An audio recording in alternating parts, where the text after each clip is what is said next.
Bonjour à toutes et à tous, bienvenue à ce grand dévoilement de la programmation de la 27e édition de Cinémania. Nous sommes présentement au Sofitel Montréal Le Carré Doré, lieu officiel du festival, que je remercie pour son accueil. Le moment est enfin venu de lever le voile sur ce que nous avons préparé pour vous au courant des derniers mois. Après le succès phénoménal de notre plateforme de visionnement en ligne l'an dernier, Cinémania est de retour non seulement virtuellement mais également en salle, et c'est avec enthousiasme que je vous annonce que la 27e édition est de loin la plus ambitieuse de toute l'histoire du festival, que ce soit par le nombre de films sélectionnés, le nombre de premières ou le nombre de séances organisées. Le festival cette année se fera en deux temps. D'abord, du 2 au 14 novembre avec 120 projections dans nos salles habituelles. L'Impérial, le Théâtre Autremont, la Cinémathèque québécoise, les cinémas du Parc, du Musée et deux nouveautés cette année, le cinéma Beaubien et le cinéma L'Amour. À ceci s'ajoutent 100 projections en ligne accessibles sur notre plateforme partout au Canada jusqu'au 21 novembre. D'ailleurs, s'il y a autant de projections, c'est parce que nous tenions à vous offrir, à vous, les spectateurs, plus de flexibilité et une ambiance des plus sécurisantes pour profiter pleinement des films que nous vous proposons. De plus, les séances en présentiel respecteront les normes sanitaires en vigueur pour assurer la sécurité de tous. Toujours dans l'idée de faire découvrir les dernières œuvres issues de la grande francophonie, la sélection de la 27e édition de Cinémania compte plus d'une centaine de films, dont 70 longs métrages de fiction, des plus attendus, 10 documentaires se penchant sur des enjeux d'actualité, ainsi que 30 courts-métrages de cinéastes établis et émergents. La majorité des titres proviennent des plus importantes manifestations cinématographiques telles que le Festival de Cannes, la Mostra de Venise, le TIFF, la Berlinale, les festivals d'Angoulême ou encore de Namur en Belgique. 2021 marque aussi le retour en force des invités internationaux qui peuvent enfin voyager pour retrouver le public montréalais. Cinémania a par ailleurs refaçonné ses compétitions officielles en créant 3 jurys distincts, dont notamment un nouveau jury principal, et celui-ci sera coprésidé par un merveilleux duo franco-québécois formé de la réalisatrice Catherine Corsini et du comédien Rémi Girard. À cela s'ajoute une vingtaine d'événements spéciaux avec notamment la présentation de 2 épisodes inédits d'une série télévisée, une classe de maître, des tables rondes professionnelles et 3 rétrospectives. Bref, le meilleur du cinéma francophone sera au rendez-vous pour célébrer en grand notre 27e anniversaire et nous avons particulièrement hâte de vous retrouver cet automne. C'est une révision, le premier long métrage de la réalisatrice québécoise Catherine Terrien, produit par Denise Robert, qui ouvrira le bal de Cinémania cette année. En 27 ans d'existence, c'est la toute première fois qu'un film québécois est présenté en ouverture du festival. Nous en sommes très fiers. Acclamé par le public du Festival de films francophones d'Angoulême, où il a été présenté en compétition en août dernier, une révision est portée par la performance exceptionnelle de comédiennes de la relève. Nour Belkiria, Rose-Marie Perrault et des comédiens établis comme Patrice Robitaille, Anne-Elisabeth Bossé et Pierre Curzi. Le film sort en salle partout à travers le Québec dès le 4 novembre. C'est un grand rendez-vous de la rentrée cinématographique. En clôture, nous avons choisi Illusion perdue, le dernier opus très attendu du réalisateur français Xavier Giannoli, aux côtés d'une distribution 5 étoiles comptant Cécile de France, Xavier Dolan, Gérard Depardieu, Vincent Lacoste. C'est Benjamin Voisin, que l'on a pu découvrir l'an dernier dans Été 85, qui détient le rôle-titre. En compétition lors de la 70e Mostra de Venise, cette adaptation de l'œuvre éponyme d'Honoré de Balzac sera présentée en première canadienne le dimanche 14 novembre. Poursuivons avec un événement phare du festival, le gala Aline. Le tant attendu drame inspiré de la vie de Céline Dion sera bel et bien présenté en première nord-américaine à Cinémania dans le cadre d'un événement spécial au Théâtre Maisonneuve le 23 novembre, 3 jours avant sa sortie provinciale. Et pour l'occasion, une partie de l'équipe du film, notamment la réalisatrice et actrice Valérie Lemercier, sera à Montréal. Si jamais un jour ton vieux bouc qui passe par-dessus la barrière, il voudrait que sa petite biquette elle continue de rendre le monde heureux, mais qu'elle poursuive ce qu'on a bâti tous les deux ensemble.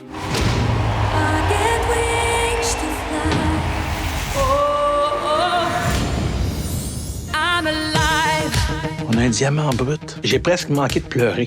Elle va mettre tout le monde à terre. Au chapitre des incontournables, l'offre de cette 27e édition est exceptionnelle. Commençons avec La fracture de Catherine Corsini qui met en vedette Valeria Bruni-Tedeschi, Marina Foïs et Pio Marmaille au cœur d'un récit politique intense sur fond de crise des Gilets jaunes. Un film surprenant, sélectionné en compétition du dernier festival de Cannes et qui aborde de front les multiples ruptures sociales d'une France en rébellion. La réalisatrice sera d'ailleurs à Montréal. Vous aurez donc l'opportunité d'aller à sa rencontre, notamment le 12 novembre lors d'une classe de maître animée par Patrick Fabre. Et en parallèle, 2 films de Catherine Corsini, La belle saison et La répétition, seront projetés à la Cinémathèque québécoise. Parmi les titres retenus, notons également Les Intranquilles de Joachim Lafosse, un film belge sur la bipolarité avec les comédiens Leila Bekti et Damien Bonnard. Damien Bonnard, qui sera d'ailleurs présent à Cinémania, s'investit corps et âme dans ce qui reste son meilleur rôle à ce jour. Nous sommes aussi très heureux de présenter la première québécoise de France, le nouveau film de Bruno Dumont. L'histoire d'une journaliste prête à tout pour renforcer sa notoriété, brillamment interprétée par Léa Seydoux, que Dumont observe avec fascination tout en utilisant à ses propres fins les techniques pernicieuses des médias de masse qu'il dénonce. À ne pas manquer, le très attendu De son vivant de Emmanuel Berco avec Catherine Deneuve, Cécile de France et Benoît Magimel qui livre un émouvant face-à-face définitif avec lui-même. Un drame pudique et puissant. Parmi les incontournables, Cinémania présentera Un autre monde du réalisateur Stéphane Brisé, qui boucle ainsi sa trilogie sur le monde du travail, débutée avec La loi du marché en 2015 et En guerre, sortie en 2018. Pour ce nouveau drame politico-social, l'auteur retrouve son comédien de prédilection, Vincent Lindon, qui a pour partenaire à l'écran l'incontournable Sandrine Kiberlin. Les spectateurs auront le plaisir de retrouver Pierre Ninet, notamment connu pour son rôle principal dans Yves Saint Laurent, cette fois-ci à la tête du thriller Boîte noire, réalisé par Yann Gozlan.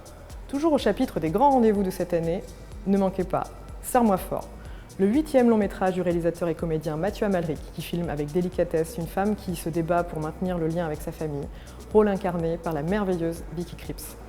Le quai de Ouistreham, réalisé par Emmanuel Carrère et avec la grande Juliette Binoche. Ainsi que Benedetta, un drame érotique du sulfureux Paul Verhoeven avec Virginie Fira, Lambert Wilson, Charlotte Rampling, que vous pourrez découvrir en primeur le soir de l'Halloween lors d'une projection spéciale au Cinéma L'Amour. En 2021, ce sont 10 pays membres de l'Organisation internationale de la francophonie qui sont représentés à Cinémania. La compétition Visage de la francophonie est de retour pour une 5e année consécutive et elle est dotée d'un jury regroupant des profils prestigieux de l'industrie cinématographique. En plus des coprésidents Catherine Corsini et Rémi Girard, le jury principal comptera dans ses rangs la réalisatrice et comédienne Monia Chokri, qui nous a notamment offert le magnifique La femme de mon frère, le réalisateur de Maria Chapdelaine, Sébastien Pilote, et la comédienne Suzanne Clément, que l'on a notamment pu voir dans Mommy et Laurence Anyways de Xavier Dolan. Du côté européen, nous accueillerons Guy Deileden, directeur général du Filmfonds Luxembourg, et Ava Cahen, déléguée générale de la Semaine de la critique du Festival de Cannes et co-rédactrice en chef du magazine French Mania. Le jury remettra 3 récompenses. Le prix du meilleur film TV5 Québec-Canada, le prix du rayonnement Banque nationale pour le meilleur film québécois ou en coproduction, le prix du jury Banque Transatlantique. Sans plus attendre, voici les 10 œuvres sélectionnées en compétition. Notons d'abord Freda, une coproduction entre Haïti, la France et le Bénin, qui a fait particulièrement écho à l'actualité haïtienne d'un point de vue résolument féministe. Petite nature, dans lequel le réalisateur Samuel Théis, que nous avions reçu en 2014 pour Party Girl, retourne en région Lorraine, à la frontière de l'Allemagne, et signe à nouveau un film électrique, portrait d'une enfance catapultée trop tôt dans l'âge adulte. Du côté de la Belgique, retrouvons d'une part Un monde, qui explore avec puissance le thème de l'intimidation au milieu scolaire, et d'autre part Rien à foutre, une incursion dans la vie d'une hôtesse de l'air, jouée brillamment par Adèle Exarchopoulos. Ensuite, nous avons Une histoire d'amour et de désir, où les cultures françaises, algériennes et tunisiennes se rencontrent à travers un récit teinté d'érotisme. Lingui, Les liens sacrés, quant à lui, aborde le sujet de l'avortement à travers une adolescente vivant dans les faubourgs de N'Djamena, au Tchad. Toujours en compétition, nous avons sélectionné Olga, qui représente la Suisse dans la course aux Oscars, un drame sportif inhabituel d'une jeune gymnaste déchirée entre ses rêves personnels et celui de tout un peuple. Guerre, long métrage du réalisateur québécois Nicolas Roy, intense et bouleversant. Ici, Éléonore Loisel, actrice que nous avions découverte l'an dernier dans La déesse des mouches à feu, livre une performance d'une intensité magnétique, à la fois vulnérable et stoïque, qui lui a valu le prix de l'interprétation féminine du festival Karlovy Vary en République tchèque. Toujours en compétition, nous sommes heureux d'accueillir une belle coproduction entre le Liban, le Québec et la France. Memory Box, un récit passionné sur la mémoire et le souvenir reconstituant un pays, le Liban, et une époque révolue. D'ailleurs, en collaboration avec le cinéma public, vous aurez la chance de visionner les 2 derniers longs métrages des réalisateurs Khalil Jorej et Johanna Adjitoma, Je veux voir et The Lebanese Rocket Society. Pour assister à la grande première nord-américaine de Memory Box et à cette rétrospective, le couple de cinéastes fera le déplacement de Beyrouth à Montréal. En 2021, Cinémania ouvre un nouveau chapitre de son histoire en instaurant une compétition dédiée aux documentaires. Nous avions annoncé la sélection complète au mois de septembre. On peut toutefois rappeler la présentation de Jane par Charlotte, de Charlotte Gainsbourg, en ouverture de cette nouvelle section. Le prix du meilleur documentaire Planète Plus sera remis par le jury jeunesse francophone présidé par Mara Gourmercado, directrice générale de l'Académie canadienne du cinéma et de la télévision, section Québec. Parmi les films éligibles, on compte Marcher sur l'eau, Vedette, Au cœur du bois, Retour à Reims, Nous, En zéro, Comment le Luxembourg a disparu, Leur Algérie, La disparition. La 3e et dernière compétition de la 27e édition est celle des courts-métrages. En novembre, vous aurez l'occasion de découvrir 30 titres québécois et internationaux, tous en compétition pour le prix du meilleur court-métrage AQCC Nespresso.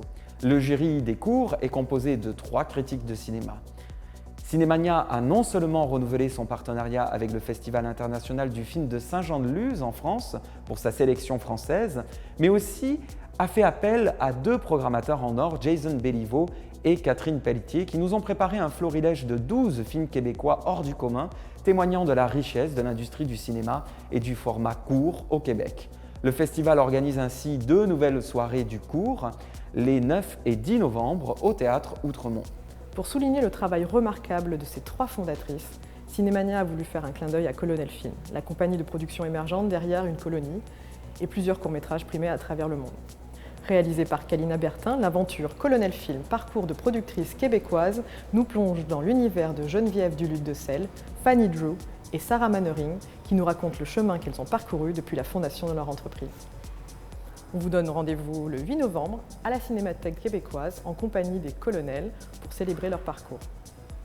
Et ça ne s'arrête pas là, Cinémania a voulu souligner l'apport crucial d'une artiste multidisciplinaire qui nous est chère au Québec, Anaïs Barbeau-Lavalette.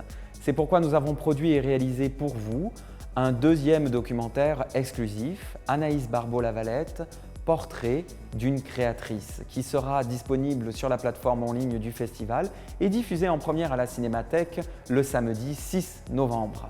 Dans ce film inédit, vous la retrouverez notamment aux côtés des comédiennes et comédiens de La déesse des mouches à feu, Kelly Despots, Caroline Néron, Éléonore Loisel, Robin Loumeau, Antoine Desrochers, Noah Parker, qui partagent tous leurs expériences respectives de travail avec la réalisatrice et ce qui fait ses particularités. En parlant de présence féminine, derrière la caméra, c'est avec fierté que nous pouvons dire que nous avons 32 films réalisés par des femmes, ce qui équivaut à 40% de notre programmation. Un mélange de cinéastes émergentes et de réalisatrices établies du cinéma, nous avons construit notre sélection en étant soucieux de la parité homme-femme. Comme Audrey Estrogou, avec Suprême, un film sur la genèse du groupe de rap NTM, composé de Joey Starr et Cool Chain, revisite la naissance du rap français en 1989, un univers encore majoritairement masculin. Dans un autre registre, avec Mon Légionnaire, Rachel Lang et ses comédiens Louis Garrel et Camille Cotin retracent le parcours et la vie intime de soldats de la Légion étrangère. Parmi les grands films de réalisatrices, vous aurez également la chance de découvrir L'événement d'Audrey Diwan, récipiendaire du Lion d'Or à la 78e Mostra de Venise, Entre les vagues d'Anaïs Volpe, Bonne mère de la comédienne Avia Herzi qui confirme son talent avec ce 2e long métrage inspiré de sa propre relation avec sa mère, Playlist de la BDiste Nine Antico qui réunit à l'écran Sarah Forestier et Laetitia Doche. Ce n'est d'ailleurs pas le seul film où le monde de la bande dessinée va à la rencontre du cinéma. La disparition de Jean-Pierre Pozzi met en lumière le travail de l'auteur de BD Mathieu Sapin qui, après nous avoir offert l'album à succès Gérard, 5 années dans les pattes de Depardieu, s'attarde cette fois-ci à la politique française de manière ludique. Il faut aussi mentionner le film d'animation franco-luxembourgeois Le Sommet des Dieux de Patrick Imbert, basé sur un roman et un manga du même nom, une grande épopée humaine qui passionnera les mordus d'alpinisme et de montagne. Aujourd'hui, plus que jamais, Cinémania continue à renforcer son engagement envers la relève et propose 16 premiers films, notamment Les Amours d'Anaïs de Charline Bourgeois-Taquet, dont les séances seront accompagnées par l'actrice Anaïs Desmoustiers, que nous aurons le plaisir de recevoir à Montréal.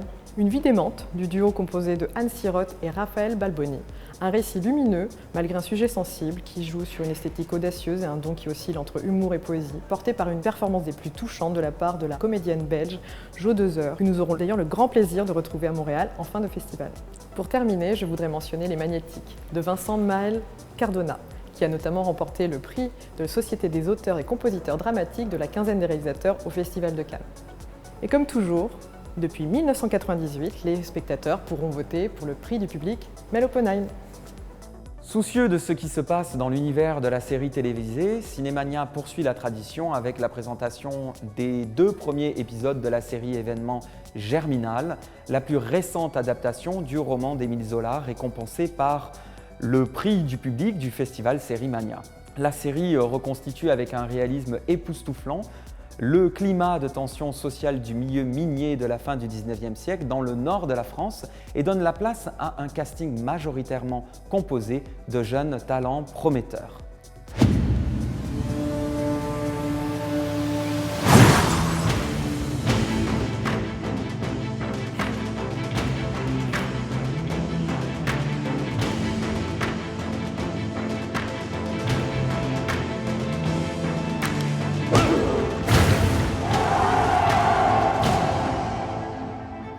Cette année, Cinémania a développé, grâce au soutien de la ville de Montréal, le projet Action Montréal, un parcours déambulatoire sur le thème de Montréal, ville de cinéma.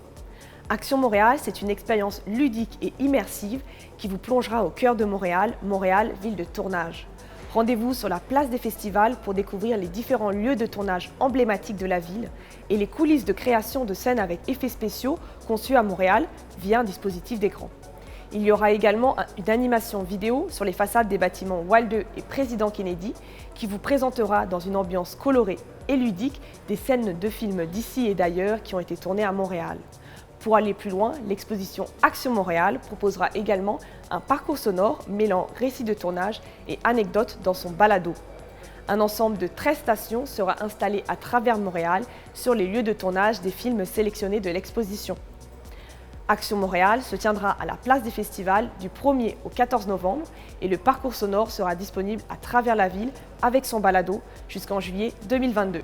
Comme vous pouvez le constater, la 27e édition de Cinémania sera celle de tous les records et sera marquée par le retour de nos activités en salle, en présence d'invités prestigieux. Ce sera surtout le moment de continuer à fêter en grand la création francophone qui ne s'est jamais arrêter de produire, de se remettre en question et de faire entendre de nouvelles voix qui contribuent à faire du cinéma cet art si inventif et rassembleur. Cinémania, c'est donc votre rendez-vous de l'automne et on vous attend dès le 2 novembre.